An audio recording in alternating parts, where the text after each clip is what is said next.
Welcome students. World geography के एक और सेशन में आपका स्वागत है। वर्ल्ड ज्योग्राफी के सेशन में हम लोग जलमंडल को कवर कर रहे थे।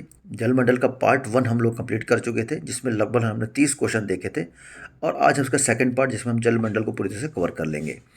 और इस सेशन में आज कुछ क्वेश्चनों की संख्या ज़्यादा है, और लास्ट में हम लोगों ने इसमें आंसर भी ऐड किए हुए हैं। तो इन आंसर की मदद से आप पीडीएफ को बाद में भी सॉल्व कर सकते हैं। तो ठीक है, स्टार्ट करते हैं। तो आज का पहला क्वेश्चन है, निम्नलिखित में कौन सा कथन सही है। तो पहला है, बेंगुला धारा हिंद महासागर में प्रवाहित होती है। ठीक है, तो बेंगुला धारा हिंद महासागर में प्रवाहित नहीं होती, तो ये होती है आपकी दक्षिणी अटलांटिक महासागर में। पश्चिम ऑस्ट्रेलियन धारा एक शीत जलधारा है। ठीक है, बिल्कुल सही है। हम्बोल्ट धारा चिली के तट के रास्ते प्रवाहित होती है। प्रॉपर चिली तो नहीं, चिली और पेरू के मध्य आप मान सकते हो, तो ये भी इसको सही ठीक मान सकते हो।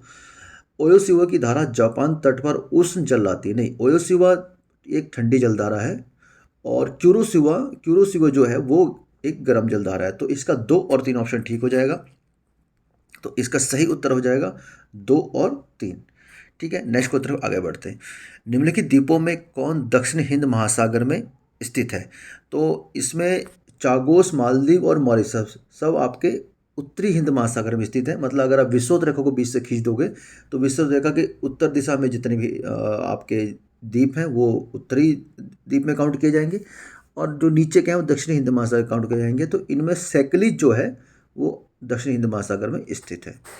ठीक है, नेक्स्ट क्वेश्चन है, निम्नलिखित में कौन सी ठंडी जलधारा नहीं है। तो इसमें जो भी है, जो ब्राज़ील की जलधारा है ये गर्म जलधारा हो जाएगी। ठीक है, जो ठंडी नहीं है, बाकी सब की सब ठंडी जलधारा है। 36 नंबर क्वेश्चन है, विश्व में सबसे अधिक लवणीय सागर या झील है।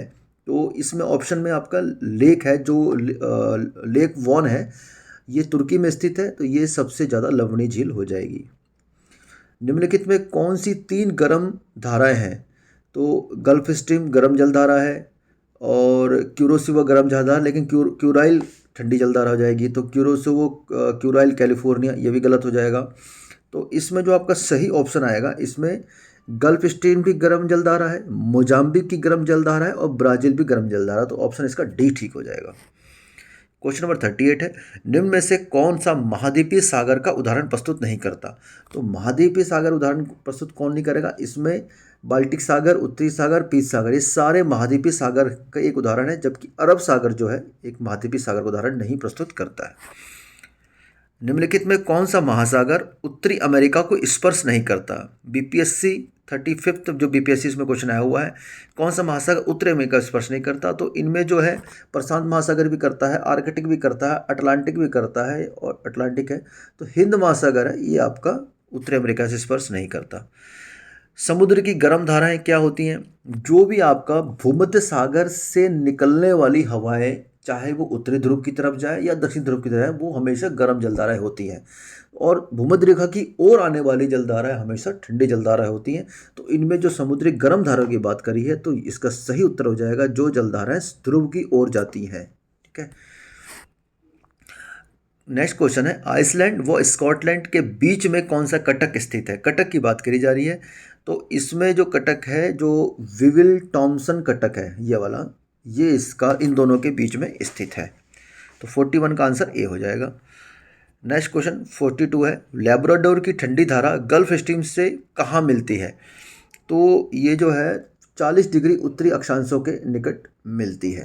ठीक है, क्वेश्चन नंबर 43 है, निम्नलिखित में किनको वेनिसिंग ओशन या छिपता हुआ महासागर कहा जाता है। तो ये सारे जो क्वेश्चन अभी आ रहे हैं आज, मतलब जहाँ तक मेरे को लग रहा है सारे फैक्चुअल क्वेश्चन है, इसमें बहुत ज़्यादा समझाने लायक कुछ है नहीं।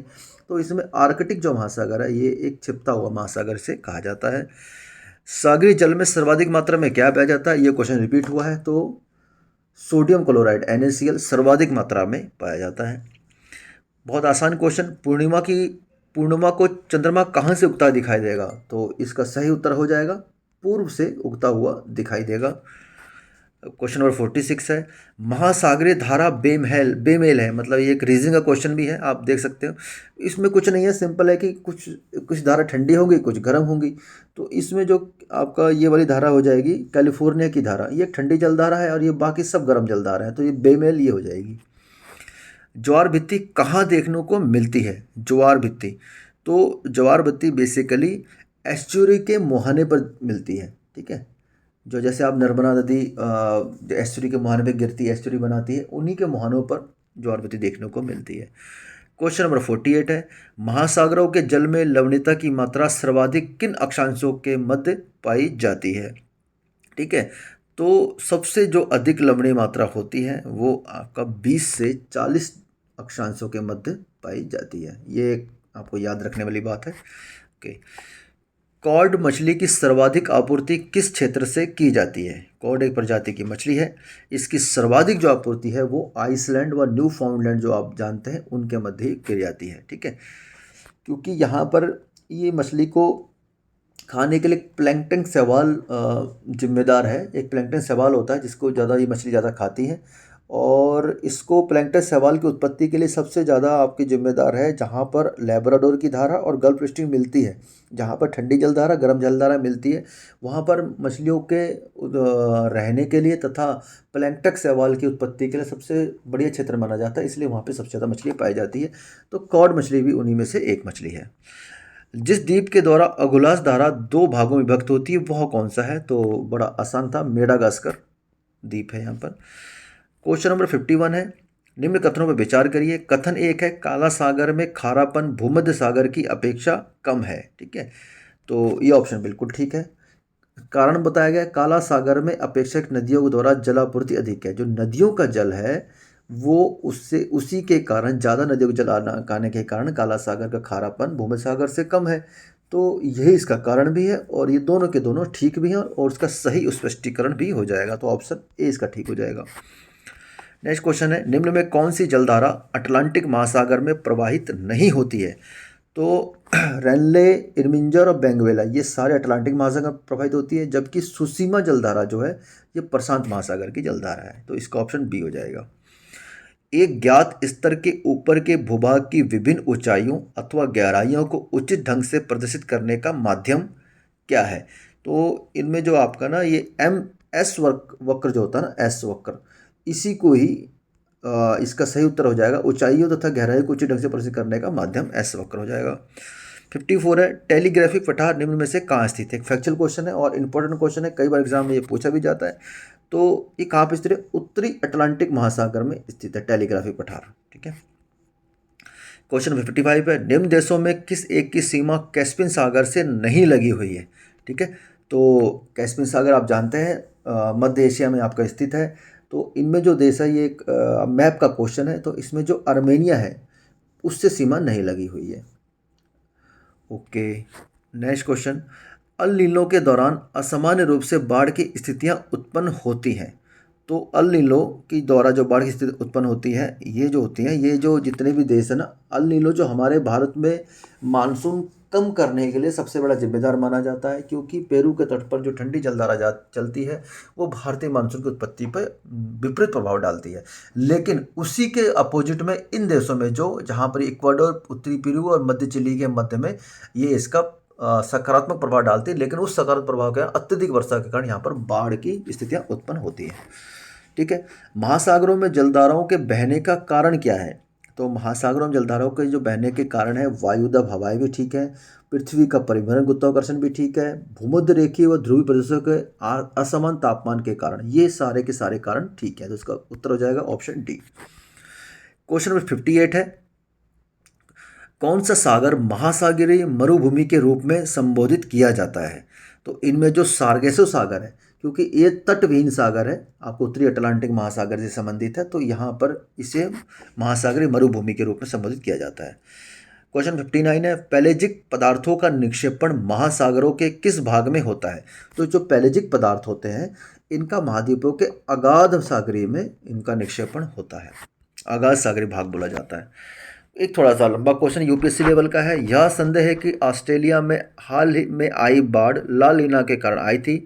ला लीना एल नीनो से किस तरह से भिन्न है? तो मैं आपको दिमाग में क्लियर होना चाहिए, एल नीनो भारतीय मानसून को विपरीत प्रभाव डालती है और ला लीना भारत का मानसून आने के लिए सकारात्मक प्रभाव डालती है। तो भारत के परिप्रेक्ष्य में हो गया, लेकिन अब उसी की तरह बात की जाए ऑस्ट्रेलिया से इसका संबंध किस तरीके से है, तो इसका क्या हो जाएगा? पहला देखिए